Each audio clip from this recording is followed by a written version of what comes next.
A jobless single mom donated her lottery ticket, never dreaming a secret admirer would make her rich in ways money couldn't measure. Sarah Matthews stared at the final notice in her trembling hands, the red eviction stamp bleeding through the thin paper like an accusation. 3 months behind on rent. 2 job rejections today alone. 1 daughter waiting at home for dinner Sarah wasn't sure she could provide. The convenience store's fluorescent lights buzzed overhead, casting harsh shadows across her exhausted face. $27.16. That's what remained in her checking account until something changed. It had to change. "You okay there, honey?" Mr. Rivera's weathered face appeared behind the counter. The elderly store owner had watched Sarah grow up in this neighborhood, had slipped extra candy into her bag as a child, and now wore the concerned expression of someone witnessing a slow-motion collapse. "I'm fine," her automatic response, worn smooth like river stones from constant use. Sarah tucked a strand of brown hair behind her ear, the simple gold studs, her mother's, the last valuable thing she hadn't pawned. Mr. Rivera nodded toward the lottery display. "Powerball's up to 300 million. Might be your lucky day." A bitter laugh escaped her lips. Lucky isn't exactly my middle name these days. Yet something in his kind eyes made her pause. $5. $5 she couldn't afford to waste on a fantasy. $5 that should go toward milk for Emma's cereal tomorrow. "1 ticket, she said finally, sliding a crumpled 5 across the counter. Mr. Rivera printed the ticket, his arthritis-swollen fingers moving deliberately across the machine. Sometimes hope's worth the investment. Sarah took the ticket, its flimsy paper somehow heavier than it should be. Through the glass door, she noticed an elderly woman struggling with a walker, trying to navigate the uneven sidewalk. The woman's coat was thin, inadequate against the November chill, her white hair whipping in the wind. Without thinking, Sarah pushed through the door. "Ma'am, can I help you?" Grateful eyes met hers. "Oh dear, that would be wonderful. I'm just trying to get to the bus stop." Sarah took the woman's arm gently, steadying her. "I'm Sarah. I'm headed that way too." "Margaret," the woman offered. "Thank you. These old bones don't move like they used to." As they shuffled slowly toward the bus stop, Margaret's breath coming in small clouds in the cold air, Sarah learned she was going to visit her sister in the nursing home. "The only family I have left, dear." At the bus shelter, Margaret fumbled with her purse. "I seem to have forgotten my bus fare. How silly of me." Without hesitation, Sarah pressed her lottery ticket into the woman's gloved hand. "Take this. Maybe it'll be lucky for you." "A lottery ticket?" "Oh, I couldn't." "Please. I insist." Sarah smiled, the first genuine smile she'd managed all day. "Maybe it'll bring you better luck than it would me." Margaret's eyes welled with tears. "You're an angel, dear. An absolute angel." What Sarah didn't notice was the man sitting on the bench inside the shelter, newspaper lowered just enough to observe the interaction. His eyes, deep brown and thoughtful, followed her as she walked away, shoulders hunched against the wind, her coat too thin for the growing cold. The apartment was cold when Sarah returned, the building's ancient heating system groaning but producing little warmth. Emma sat at their small kitchen table, pencil moving across homework pages, her 7-year-old face scrunched in concentration. "Mommy!" Emma leapt up, wrapping thin arms around Sarah's waist. "I got a gold star in math today." "That's amazing, baby." Sarah hugged her daughter tightly, breathing in the scent of school soap and the strawberry shampoo they'd splurged on last month. "I always knew you were brilliant." The refrigerator's contents hadn't multiplied in her absence. Half a carton of milk, some wilted celery, a few eggs. Sarah stretched these into a makeshift dinner, telling elaborate stories to distract Emma from the meagerness of their meal. Later, after tucking Emma into bed with promises that tomorrow would be better, Sarah sat at the kitchen table with bills spread before her like tarot cards foretelling doom. The apartment was quiet except for the occasional ping of the radiator and Emma's soft breathing from the bedroom. The laptop screen glared at her.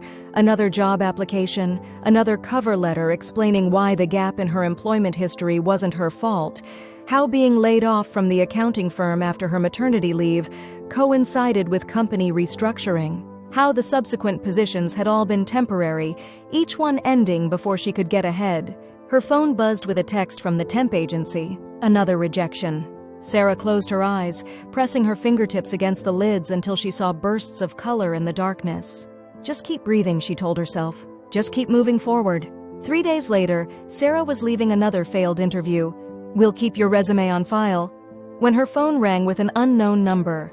"Is this Sarah Matthews?" a professional female voice asked. "Yes, speaking. This is Amelia Daniels from Lincoln and Frost Law Offices. We need you to come in regarding a financial matter that concerns you." Sarah's heart plummeted. "Another collection agency? Another lawsuit? I'm not sure I understand. I'm afraid I can't discuss details over the phone, but I assure you this is to your benefit. Would tomorrow at 9 a.m. work for you?" "Curiosity overcoming suspicion," Sarah agreed. The law office occupied the 15th floor of a downtown building Sarah had passed 100 times but never entered. The reception area gleamed with marble and mahogany, making her acutely aware of her scuffed boots and the coat she'd mended twice at the elbows. "Ms. Matthews," a woman in a tailored suit approached, hand extended. "I'm Amelia Daniels. Thank you for coming." Sarah was led to a conference room with windows overlooking the city. A silver-haired man in an expensive suit stood as she entered. "Ms. Matthews, I'm Theodore Lincoln. Please have a seat." Sarah perched on the edge of a leather chair, hands clasped tightly in her lap. "I'm sorry, but I still don't understand why I'm here." "Mr. Lincoln smiled kindly. "Are you familiar with Margaret Wilson?" The name took a moment to register. "The elderly woman I helped to the bus stop? Is she all right?" "She's quite well, thank you for asking." He opened a folder. "Ms. Wilson came to us with an unusual request. The lottery ticket you gave her won a significant prize." Sarah's breath caught. "Oh, that's wonderful for her." "Indeed. However, Miss Wilson was quite insistent that the ticket was a gift from you, and therefore the winnings rightfully belong to you." The room seemed to tilt slightly. "I'm sorry, what?" The ticket matched 4 numbers plus the Powerball. "The prize is $50,000. The words hung in the air like impossible things. "There must be some mistake," Sarah whispered. "I gave her that ticket. It's hers." Ms. Wilson disagrees. She says, and I quote, "That angel needs it more than I do." Mr. Lincoln slid a document across the table. "She's signed an affidavit transferring all rights to the winnings to you. After taxes, you'll receive approximately $38,000. Sarah's eyes filled with tears, her vision blurring. "I can't accept this." Ms. Wilson anticipated your reluctance. Amelia smiled. "She asked us to tell you that refusal would cause her great distress. She believes this is divine intervention, and who are we to argue with an 82-year-old woman's interpretation of fate?" A check was placed before her, more money than Sarah had seen in years. Money that meant rent paid, proper food for Emma, perhaps even a chance to finish the accounting certification she'd abandoned when Emma was born. "There's one more thing," Mr. Lincoln said, passing her an envelope. "Ms. Wilson asked that you read this privately." In a small park across from the law office, Sarah opened the envelope with trembling fingers. "Dear Angel, you didn't remember me, but I remembered you. 3 years ago, I was leaving the hospital after my Henry passed. You were there with your newborn. You saw me crying in the lobby and sat beside me. You let me hold your beautiful baby girl and told me that love never really leaves us. You said Henry would always be with me, just as your mother was always with you. That day, you gave me hope when I had none. Today, I'm returning the favor. The money is yours, no strings attached. But I have a confession. The ticket only won $500. The rest comes from someone who's been watching over you for quite some time. Trust that you are worthy of this gift. Trust that good things can happen, even to those who have known too much hardship. With love and gratitude, Margaret." Sarah read the letter twice, confusion mingling with the tears on her cheeks. Who could possibly have— "Hello, Sarah." She looked up, startled. A man stood before her, hands in the pockets of a well-worn leather jacket. Something about him seemed vaguely familiar. "I'm sorry, do I know you?" He sat beside her on the bench, a respectful distance away. "My name is Daniel Reeves. I was at the bus stop the day you gave your lottery ticket to Margaret." Sarah's mind flashed to the figure behind the newspaper. "You're the one who—" He nodded, his expression gentle. "Margaret won $500. The rest came from me." "But why?"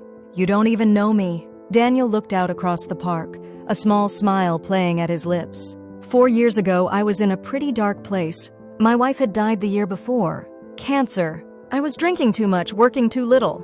One night, I was standing on the Riverside Bridge thinking about jumping. Sarah's hand flew to her mouth. And then there was this young woman, hugely pregnant, waddling down the path. His eyes crinkled at the corners. She stopped and asked if I was okay. Who does that? A woman about to give birth, stopping to check on a stranger? Recognition dawned slowly. That was me? Daniel nodded. You talked to me for an hour. Told me about losing your mother, about how you were scared to be a single mom but excited to meet your baby. You made me promise to come back to that spot in 1 year to see how we were both doing. I remember that promise, Sarah whispered. But I couldn't keep it.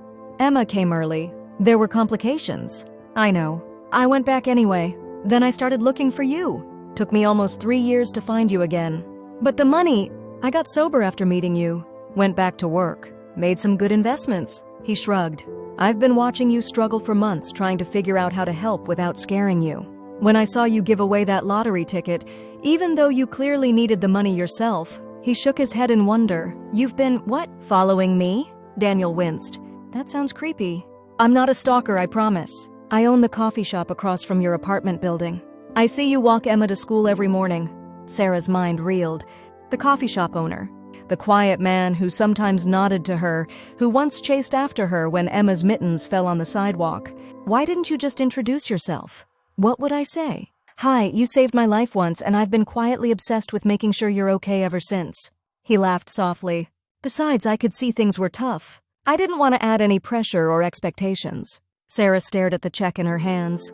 I can't accept this. You can, and you will. His voice was gentle but firm. Consider it repayment for saving my life. Consider it an investment in Emma's future. Consider it whatever helps you sleep at night, but please take it. Why the elaborate scheme with Margaret? Daniel's smile widened. That was all her idea. She's quite the conspirator for an octogenarian. We met at your convenience store. She goes there for lottery tickets every week. When she told me about your kindness, it seemed like the perfect opportunity. The autumn sun broke through the clouds, warming Sarah's face. For the first time in years, she felt the tight bands around her chest begin to loosen. I don't know how to thank you. You already did 4 years ago. Daniel stood, offering his hand. But if you really want to thank me, have coffee with me sometime. As friends, he added quickly. No pressure, no expectations. Sarah looked at his extended hand, then up at his face. Kind eyes, a tentative smile, the face of someone who understood loss and had found his way back to hope. She took his hand and stood. Coffee sounds nice? Winter melted into spring. Sarah used the money carefully, paid off debts, secured their apartment, bought Emma new clothes that actually fit. She finished her accounting certification and found a position at a small firm that offered flexible hours. The coffee dates with Daniel became a regular occurrence.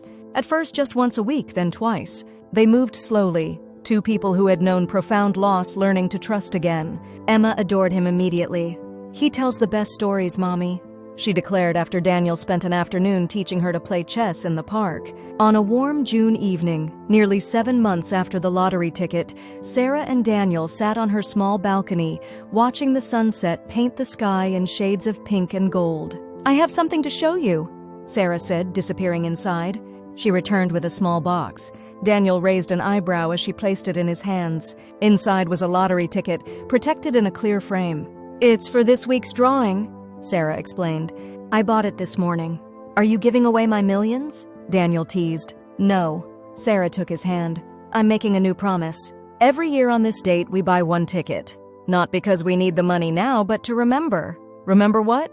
That the richest moments in life have nothing to do with winning anything. She squeezed his hand. They're about what happens when you give away the only ticket you have, or when you stop on a bridge to talk to a stranger, or when you trust enough to begin again. Daniel's eyes shone as he pulled her close. I'll take that bet. Later that night, after Daniel had gone home and Emma was asleep, Sarah stood at her window, looking out at the city lights. 4 years ago, she had stopped on a bridge to talk to a man she didn't know. 3 months ago, she had given away a lottery ticket she couldn't afford. Small choices, tiny kindnesses offered without expectation of return.